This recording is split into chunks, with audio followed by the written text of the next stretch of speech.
Cylindrical walls होती हैं उसकी, है ना, और उस वॉल पे वो मोटरसाइकिल चलाता है। अब इसमें हमसे पूछा जाए कि कोफिशिएंट ऑफ फ्रिक्शन म्यू है, तो पता करना है कि कितनी मिनिमम स्पीड से वो मोटरसाइकिल चलाए कि वो गिरे ना।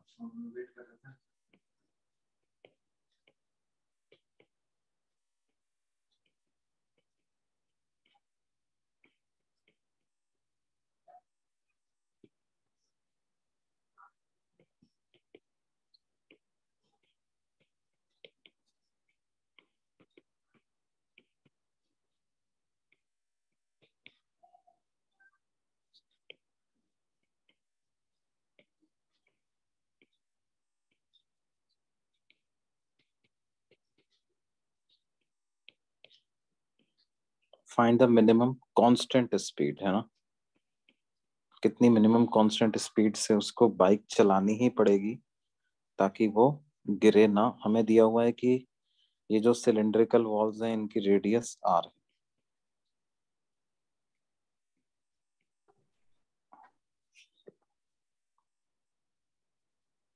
अब देखिए, अगर आप इसका फर्स्ट स्टेप क्या होती है इस तरह के क्वेश्चंस में, कि हम मोटरसाइकिल वाले का फ्री बॉडी डायग्राम बनाते हैं, उसको एक पॉइंट के जैसा मान लो,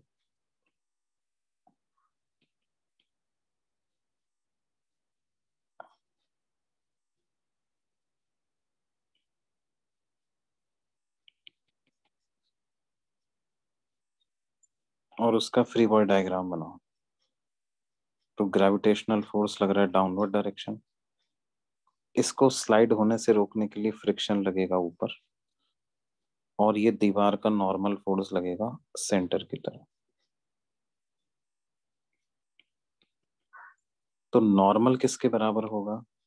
सेंट्रीपिटल फोर्स। सेंट्रीपिटल फोर्स के एम ओमेगा स्क्वायर आर।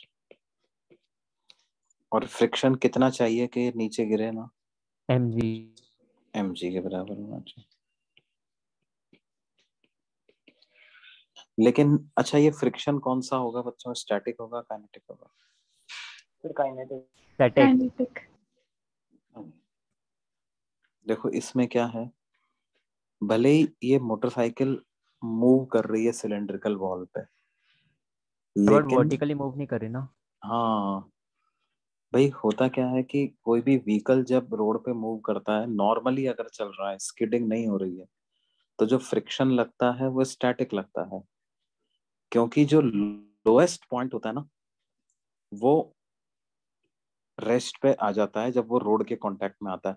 याद है अपन ने वो एथलीट एथलीट वाले एग्जांपल की बात करते हैं, कि जब कोई एथलीट सड़क पे भाग रहा है, ग्राउंड में भाग रहा है, एक्सेलरेट कर रहा है, तो कौन सा फ्रिक्शन लगता है उसके और ग्राउंड के बीच में? वो स्टैटिक होता है कि काइनेटिक? हाँ सर, वो जो इंस्टेंट पे लगेगा वो स्टैटिक होता है ना, क्योंकि जिस मोमेंट पे पैर कांटेक्ट में आता है वो जमीन पे फिसलता नहीं है, वो रुकता है, ग्राउंड को पीछे पुश करने की कोशिश करता है, और फिर ग्राउंड उस पर आगे फोर्स लगाता है, और अगला पैर आगे बढ़ता है, फिर अगला पैर रेस्ट पे आ जाता है, फिर पिछला पैर उठता है, वो आगे बढ़ता है। तो जो पैर जमीन के कांटेक्ट में रहता है ना, वो रेस्ट पे होता है।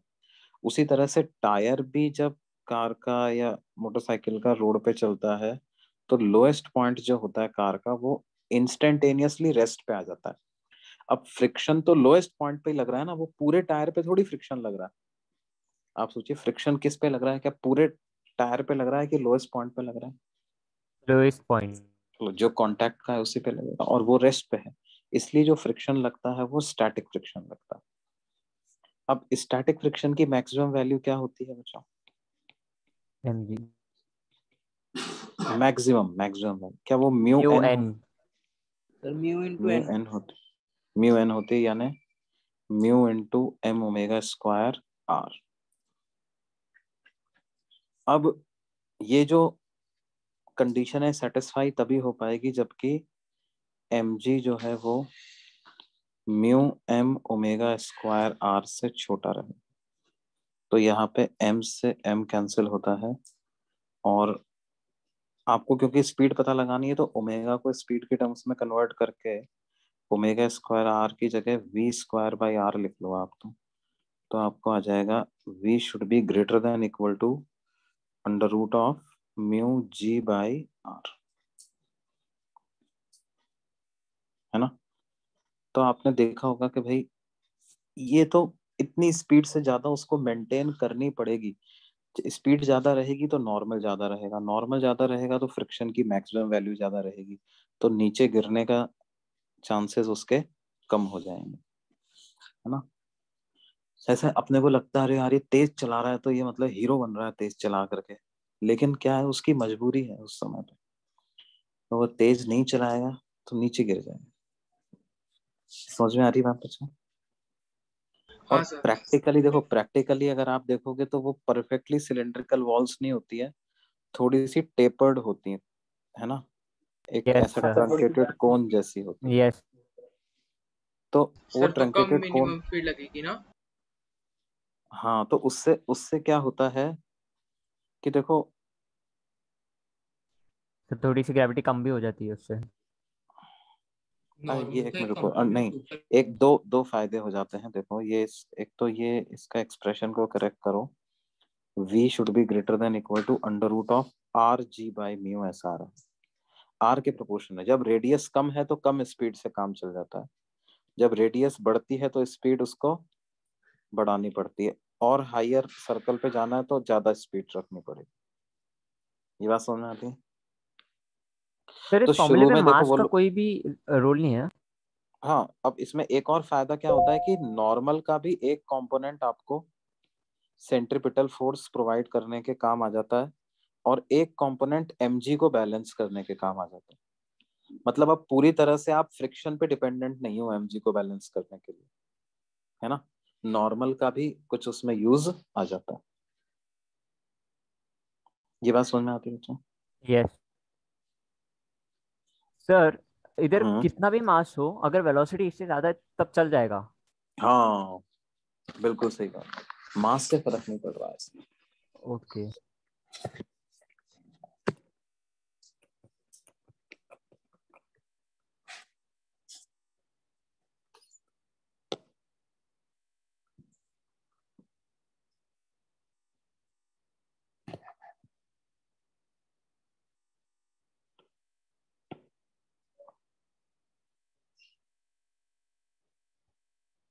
हम्म, यार मैंने उसको बोल दिया, देखो इतना टाइम तो बैठता ही है।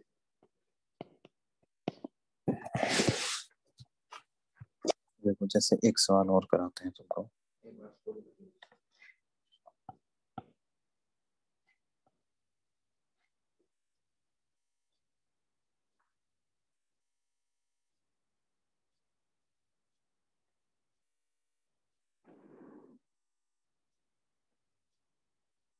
अभी भी गाड़ी ले जाओगे तो सुबह ही लोड होगी, तो सुबह ही होगी, अभी थोड़ी कर दो। लोड तो अर्ली मॉर्निंग होगी सर। तो ना वो आ जाएगा कार्गो, और वहाँ पे बाईपास पे खड़ा है चंदवा जी।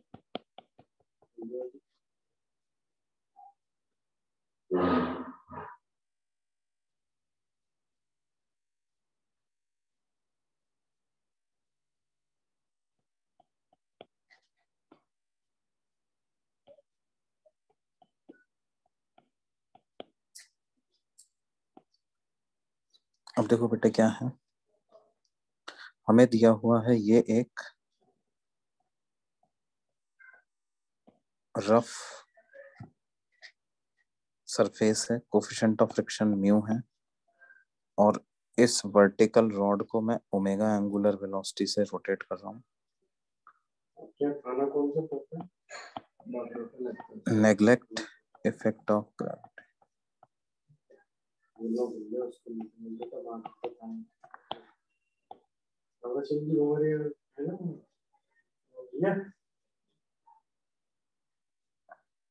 हाँ पप्पी भैया हैं। अच्छा ठीक, राजेश बोल रहा था वो सर, डालना क्या है? ये हो जाए तो आप। हाँ बेटा,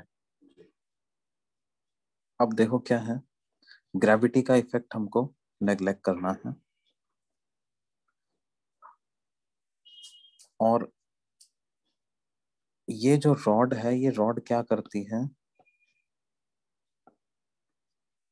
इट स्टार्ट्स फ्रॉम रेस्ट,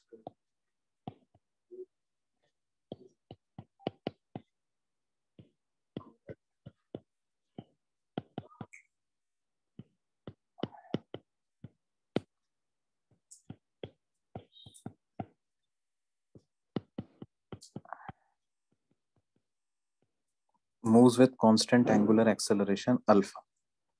हमें पता करना है find the time at which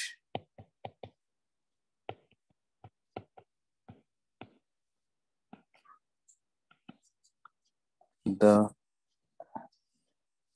bead starts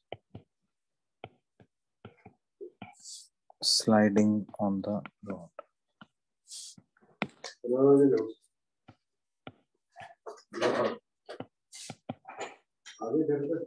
ठीक है, find the time instant at which the bead starts sliding on the rod. देखो सिचुएशन समझ में आई बेटे क्या हो रहा है? ये Yes, sir. ऐसा जैसे अपन धागे में मोती पिरो देते हैं ना पूरा, ताकि वो धागे के चारों तरफ मोती आ जाता है, उस तरह की सिचुएशन है। इसको हमने एक रॉड में ऐसे पिरोया हुआ है, और ये रॉड क्या है, रोटेट हो रही है वर्टिकल एक्सिस के अबाउट, ये रोटेट हो रही है।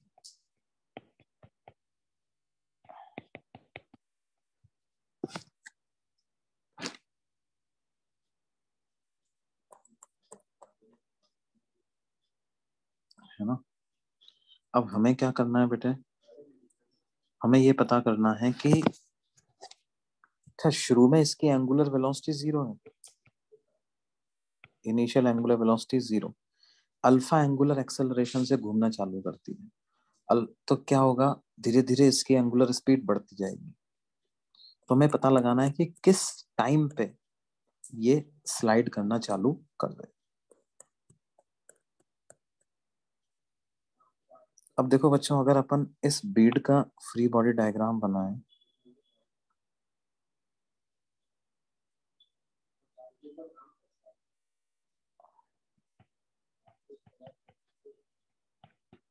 तो कैसे डायग्राम बनेगा, देखो इधर अंदर की तरफ तो लगेगा क्या बच्चों, सेंट्रीपिटल फोर्स। Centripetal force. मैंने बताया था सेंट्रीपिटल फोर्स नाम का कोई फोर्स नहीं होता। कभी फ्रिक्शन सेंट्रीपिटल का काम करता है, कभी नॉर्मल सेंट्रीपिटल का काम करता है, इस तरह से होता है। तो क्या है, फ्रिक्शन, अंदर लगेगा फ्रिक्शन, है ना? अब जैसे ये इसका पाथ है, तो इधर लगेगा क्या, वेलोसिटी, नॉर्मल फोर्स। क्योंकि देखो रॉड ऐसे अंदर जाएगी तो इसको आगे पुश करेगी, Yes. है ना?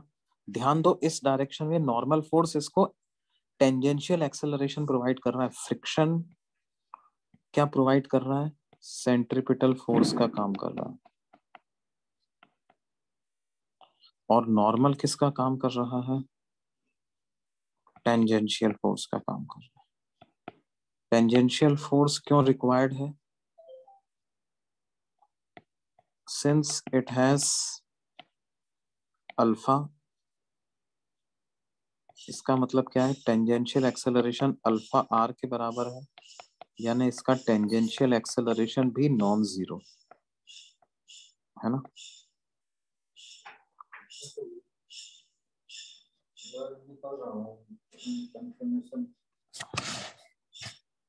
तो नॉर्मल को हम लिख देते हैं मास इनटू टेंजेंशियल एक्सेलरेशन, या M alpha are,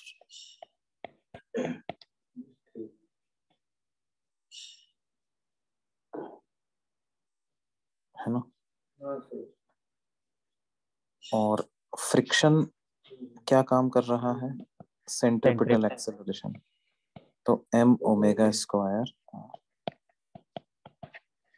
now friction is less than equal to mu N, तो m omega square r is less than equal to m alpha r, तो omega should be less than equal to alpha r by,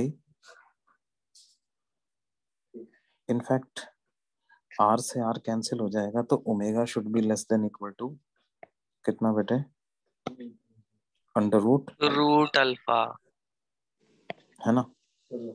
और omega equal to omega not plus alpha T भी लिख सकते हैं। Yes sir. Omega equal to omega initial plus alpha, sir omega initial 0 था। ना हाँ 0 है, ओमेगा इनिशियल को 0 ही रखने वाले हैं, सर आप न्यू भूल गए।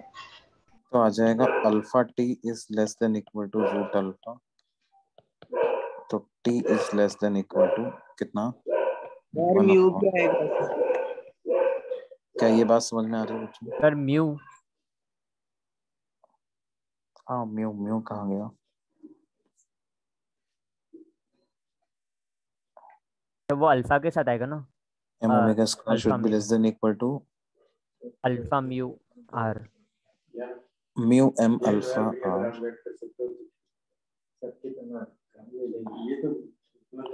तो omega is less than equal to root mu alpha, है ना।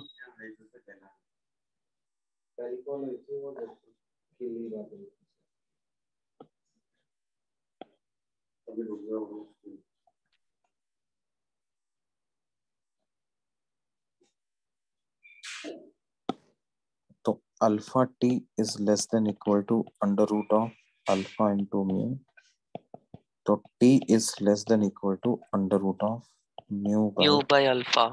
अल्फा। जब तक टाइम इस वैल्यू से कम है तब तक तो ये उसके साथ साथ इसकी भी ओमेगा बढ़ती जाएगी रॉड के साथ साथ। देखो ये वर्टिकल एक्सिस तो किसी ना किसी मोटर से कनेक्टेड होगा जो कि इसकी ओमेगा को बढ़ाता जा रहा है, या ये जो रॉड है ये रॉड की ओमेगा तो बढ़ती जा रही है, लेकिन बीड की ओमेगा बढ़ाने के लिए बीड किस पे डिपेंड कर रहा है, नॉर्मल पे, और फिसले ना, सर्कुलर पाथ में घूमता रहे इसलिए किस पे डिपेंड कर रहा है, फ्रिक्शन पे, है ना। और फ्रिक्शन और नॉर्मल एक दूसरे पे डिपेंडेंट है, यस सर। है ना। तो हमने ये लिखा भाई, फ्रिक्शन की पहले तो डायरेक्शन हमने समझ ली और उसकी वैल्यू को लिख दिया m omega square r। Normal क्या काम कर रहा है, टेंजेंशियल एक्सेलरेशन प्रोवाइड कर रहा है, तो नॉर्मल को रख दिया मास इनटू टेंजेंशियल एक्सेलरेशन। तो ये इस तरीके से अपने पास आ गया। ये बात समझ में आ रही है बच्चों? Yes yes sir. सर वो आपने एफ सर आपने ये F less than mu N क्यों लिखा है? लेस देन इक्वल टू जैसे स्टैटिक फ्रिक्शन लग रहा है ना, स्टैटिक फ्रिक्शन, ये तो स्टैटिक फ्रिक्शन के बारे में ये चीज तो हमेशा ट्रू होती ही होती है ना। जब भी स्टैटिक फ्रिक्शन लगता है उसकी वैल्यू म्यू एन से छोटी ही हो सकती है ना। लिमिटिंग जिसको बोलते हैं ना, स्टैटिक फ्रिक्शन की जो मैक्सिमम वैल्यू होती है, या स्टैटिक फ्रिक्शन की जिसको लिमिटिंग वैल्यू भी बोलते हैं, वो क्या होती है, म्यू एन ही तो होती है बेटा। ये सर ओके।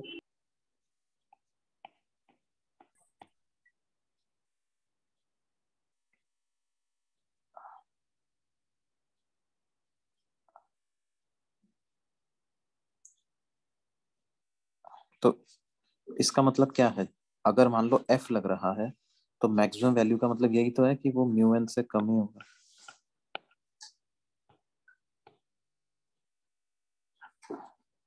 क्यों भाई? सर, यानी स्टैटिक में ऐसा होता है ना कि जब वो अगर हम इधर से कम फोर्स लगाए म्यू एन से तो उतना ही फ्रिक्शन लगेगा।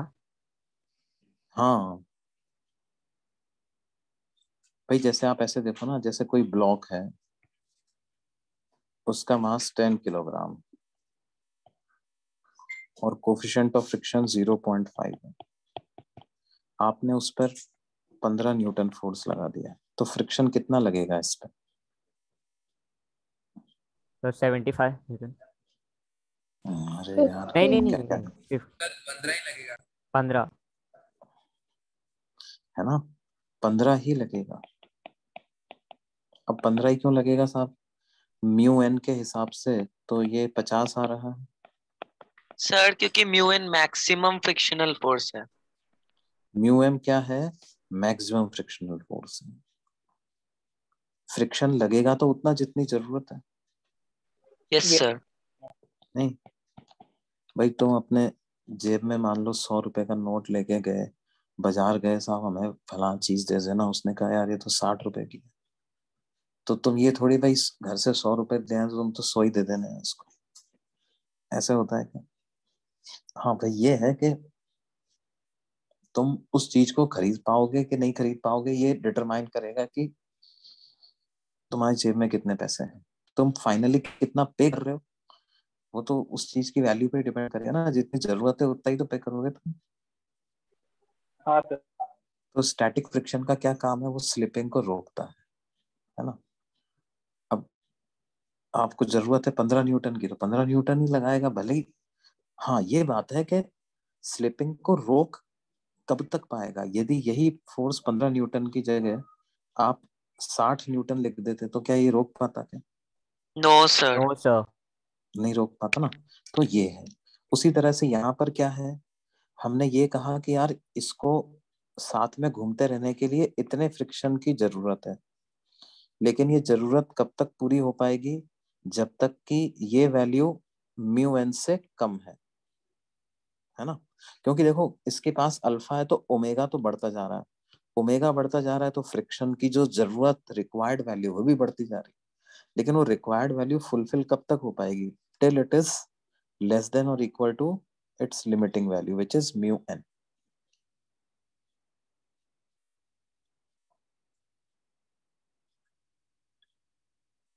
समझ में आती है। Yes sir.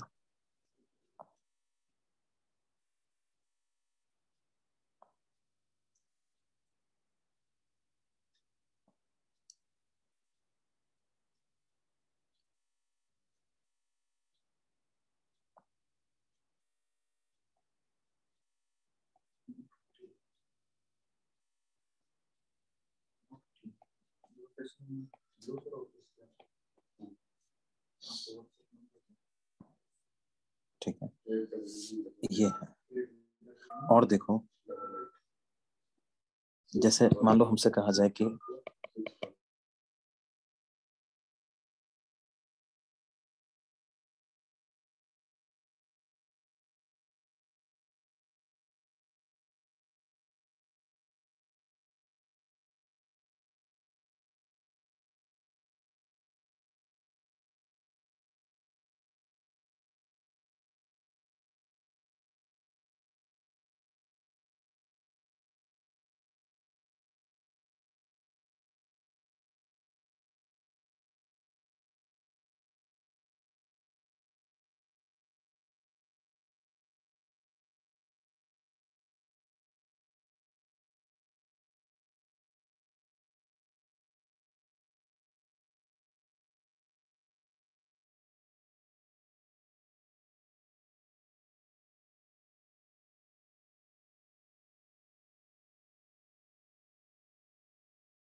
हाँ बेटे आवाज आ रही है ना। Yes sir.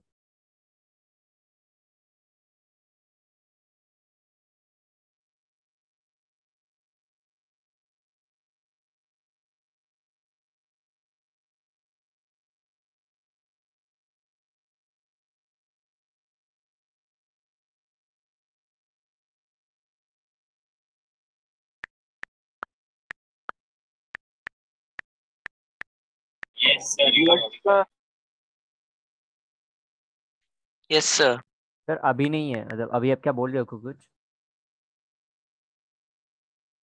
अभी आपकी आवाज नहीं आ रही, पहले आ रही थी। सर अभी नहीं आ रही।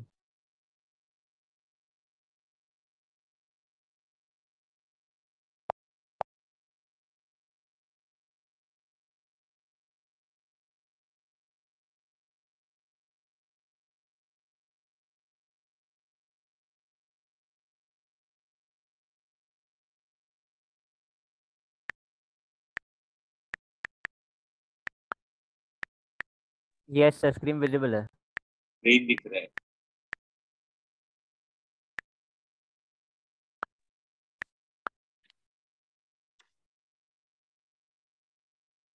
Yes, sir. Yes, sir.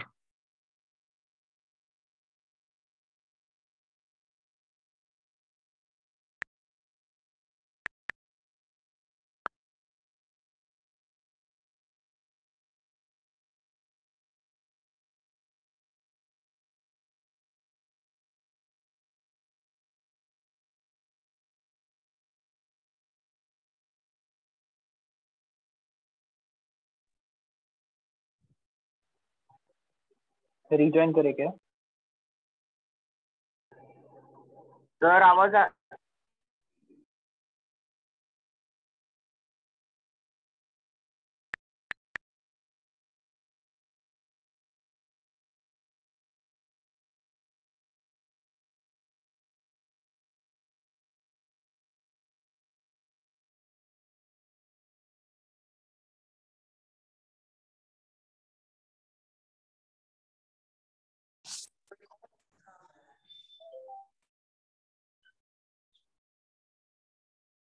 हाँ बच्चों, अभी आ रही है आवाज? Yes sir. Yes, sir.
Wait करना पड़ेगा आधा घंटा, जैसा थोड़ी अभी डिलीवरी दी तो तुम्हें आपका थोड़ा कम हो जाएगा, ये बात है ना।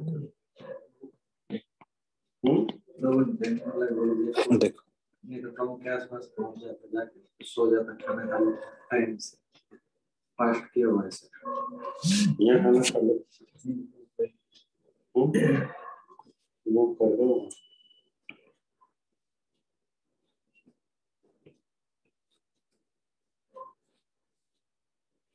अब देखो क्या है इस केस में, क्या क्या फोर्स है।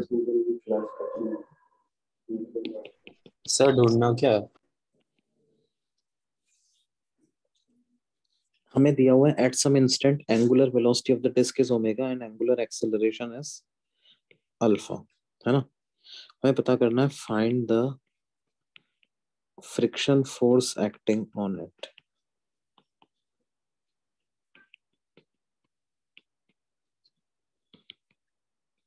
And the value of omega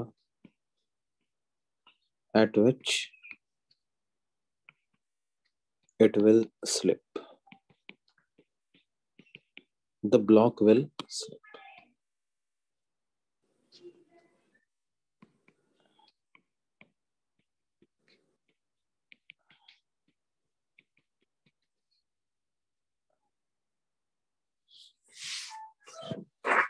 तो कैसे पता करेंगे बच्चे? अब देखो ये नॉर्मल और एमजी तो ऐसे लग रहे हैं, अब इसको क्या है, सेंट्रीपिटल फोर्स की भी जरूरत है और टेंजेंशियल फोर्स की भी जरूरत है, दोनों फोर्स की जरूरत है ना। Yes, sir. और दोनों ही सरफेस के पैरेलल फोर्स हैं, तो दोनों ही फ्रिक्शन से आएंगे। मतलब एक तो अगर मैं टॉप व्यूज का देखूं तो टेंजेंशियल फोर्स इधर, सेंट्रिपिटल फोर्स इधर, और क्या है ये इस डायरेक्शन में,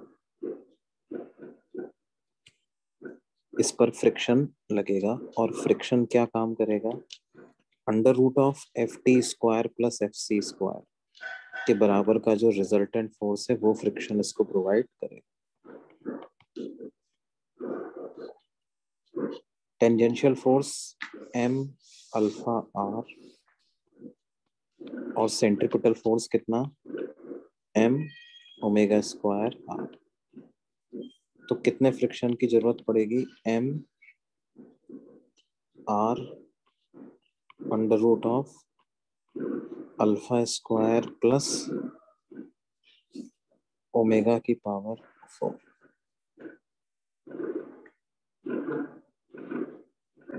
क्या ये बात समझ में आ रही है? Yes sir. अब फिर से मुद्दा क्या उठता है कि भाई ये स्लिपिंग कब होगी। देखो अल्फा तो कांस्टेंट है ना, and constant angular acceleration alpha तो कांस्टेंट है, लेकिन अल्फा होने की वजह से ओमेगा बढ़ता जा रहा है। तो जो फ्रिक्शन की वैल्यू चाहिए ताकि ये ब्लॉक सर्कुलर पाथ में घूमता रहे, वो फ्रिक्शन की रिक्वायरमेंट बढ़ती जा रही है। लेकिन फ्रिक्शन की मैक्सिमम वैल्यू तो म्यू एन होती है, और क्या इस केस में नॉर्मल mg ही लगेगा, ऐसा बोल सकते हैं अपन? Yes sir. है ना। तो क्या है, फॉर नो स्लिपिंग हम लिख देंगे f is should be less than equal to mu m g, यानी m into r into under root of alpha square plus omega की power 4 should be less than equal to mu m g. आप इसका square कर दो तो alpha square plus omega की power 4 is less than equal to mu square ji square by are square. तो क्या हो जाएगा, ओमेगा की power 4 is less than equal to mu square ji square by are square minus alpha square, है ना। तो omega आ जाएगा mu square ji square by are square minus alpha square की पावर 1/4। क्यों बेटा? Yes sir. सर आप एक सेकंड ऊपर कर सकते हैं क्या?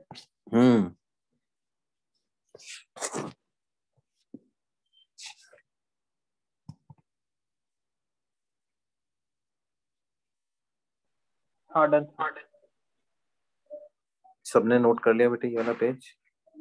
एक second sir. Yes sir. Sir एक मिनट।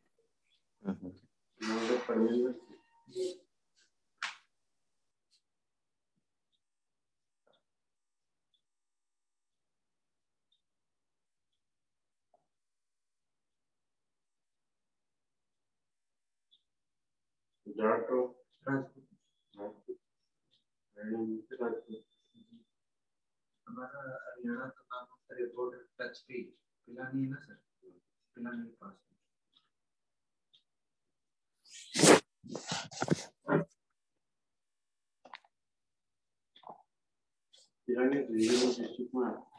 तो देखो हम क्या बोल सकते हैं, ओमेगा स्लिप सेट मतलब ये block slip set what omega हमारे खेत के इस साइड थोड़ा Rajasthan greater than mu N.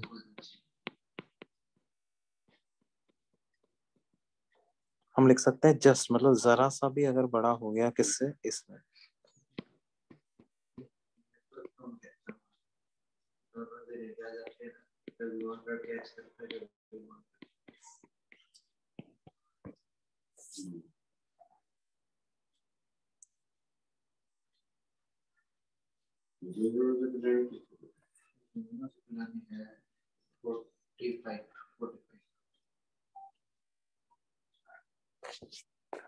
अच्छा बच्चों, आज अपन यही आखिरी एग्जाम्पल पढ़ेंगे यार। आज क्या है, मेरे को थोड़ा सा काम और करना है। कुछ मेरा एक ट्रांसपोर्टेशन का सामान और बच रहा है, वो भी भेज दूं। वो बैठे हुए हैं यहाँ पर, इंतजार कर रहे हैं मेरा। तो बाकी का ओके लेक्चर सर। जो है अगली क्लास में कंटिन्यू करेंगे बच्चों। Okay okay sir. सर। है ना। मेरी क्या है, एक जो कार ट्रांसपोर्ट करा था वो भी बची हुई है, तो वो बैठे हुए हैं भैया, इंतजार कर रहे हैं मेरा। Okay sir. Okay sir. ठीक है बच्चों, है ना। ये जो क्वेश्चंस अपन ने पढ़े हैं इनको आप रिवाइज कीजिए। और सर्कुलर मोशन का होमवर्क में अब आप क्या कर सकते हैं, सेक्शन ए बी एंड सी। ठीक है। जो सी सेक्शन है वो हॉरिजॉन्टल सर्कल वाला है। आपके शीट में एक हॉरिजॉन्टल सर्कल वाला सेक्शन है। Up to that section you can attempt questions. ठीक है बच्चों। Okay sir. Sir okay sir. अच्छा एक बात और, अभी तुम AP1 AP2 में HSC बैच के कितने बच्चे हैं, महाराष्ट्र बोर्ड वाले? सर एक मिनट, रेज हैंड करो।